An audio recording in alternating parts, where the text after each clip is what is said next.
Hello everyone.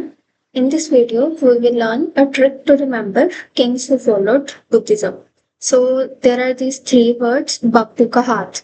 Okay, so इन तीन words को हम याद करके हम जो भी किंग्स बुद्धिज्म को फॉलो करते थे उनका नाम याद रख सकते हैं. कैसे? B stands for Bimbisara and A for Ashoka, P for Prasanjit, U for Udayan, का से होता है कनिष्क और हाथ for हर्षवर्धन. तो ये जो 6 किंग थे ये बुद्धिज्म को फॉलो करते थे. इनके बारे में थोड़ा सा पढ़ लेते हैं. बिंबिसार जो था वो मगध किंगडम का राजा था और एक गौतम बुद्ध का भी कंटेम्प्रेरी था. उसको हम बुद्धा के एक क्लोज एसोसिएशन थी उसकी बुद्धा के साथ. इस तरह से हम जानते हैं बिंबिसार को.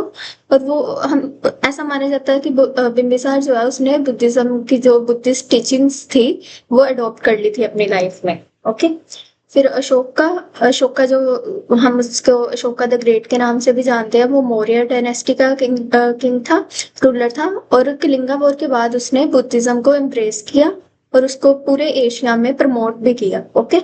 अलग अलग मिनिस्ट्रीज और अपनी रॉयल एडिक्ट्स के जरिए. फिर आता है प्रसन्नजित जो था वो कोसला का किंग था और एक सिग्निफिकेंट एक इम्पोर्टेंट सपोर्टर पैट्रोन था बुद्धिज्म का. उसने बुद्धिस्ट मिनिस्ट्रीज को सपोर्ट किया और फ्रिक्वेंटली वो मिलता रहता था बुद्धा से भी. और उसने अपने किंगडम के कल्चर को भी काफी ज्यादा इन्फ्लुएंस किया बुद्धिस्ट आइडियल्स के जरिए. ओके. तो उसने अपने लोगों को भी बुद्धिज्म में इन्वॉल्व किया. राइट. देन आगे आता है फोर्थ उदयन, जिसको उदयभद्रा के नाम से भी जाना जाता है. ये बिंबिसार का ही सक्सेसर था और हरियाणा का डायनेस्टी में मगधा का किंग था. तो ये चाहे अशोका के जितना फेमस नहीं था पर उदयन ने भी बुद्धिज्म की जो स्टेबिलिटी है मगधा में उसको बनाए रखने में काफी कंट्रीब्यूशन दी अपनी. ठीक है. वो बुद्धिज्म को कंटिन्यूसली सपोर्ट करता रहा अपने किंगडम में और अपने इराक के टाइम पे, अपने राज के टाइम पे. ओके. फिर आता है कनिष्क जो था वो कुशन डायनेस्टी का एम्परर था और एक मेजर पैट्रन था महायाना बुद्धिज्म में. महायाना बुद्धिज्म जो लेटर ऑन बाद में बुद्धिज्म की नई आइडियोलॉजी आई ना, तो उसमें आता है. तो वो कनिष्क जो था वो मेजर पैट्रन था उसमें. फिर उसके राज के दौरान बुद्धिस्ट आर्ट और फिलोसफी काफी ज्यादा फ्लरिश हुई, काफी ज्यादा भरी. ओके. फिर कनिष्क जो था उसी ने फोर्थ बुद्धिस्ट काउंसिल जो थी उसको भी करवाया और इसी काउंसिल के जरिए ही काफी सारी बुद्धिस्ट थॉट जो थे लोगों में काफी ज्यादा डेवलप होने लगे, सिग्निफिकेंट डेवलपमेंट्स आई.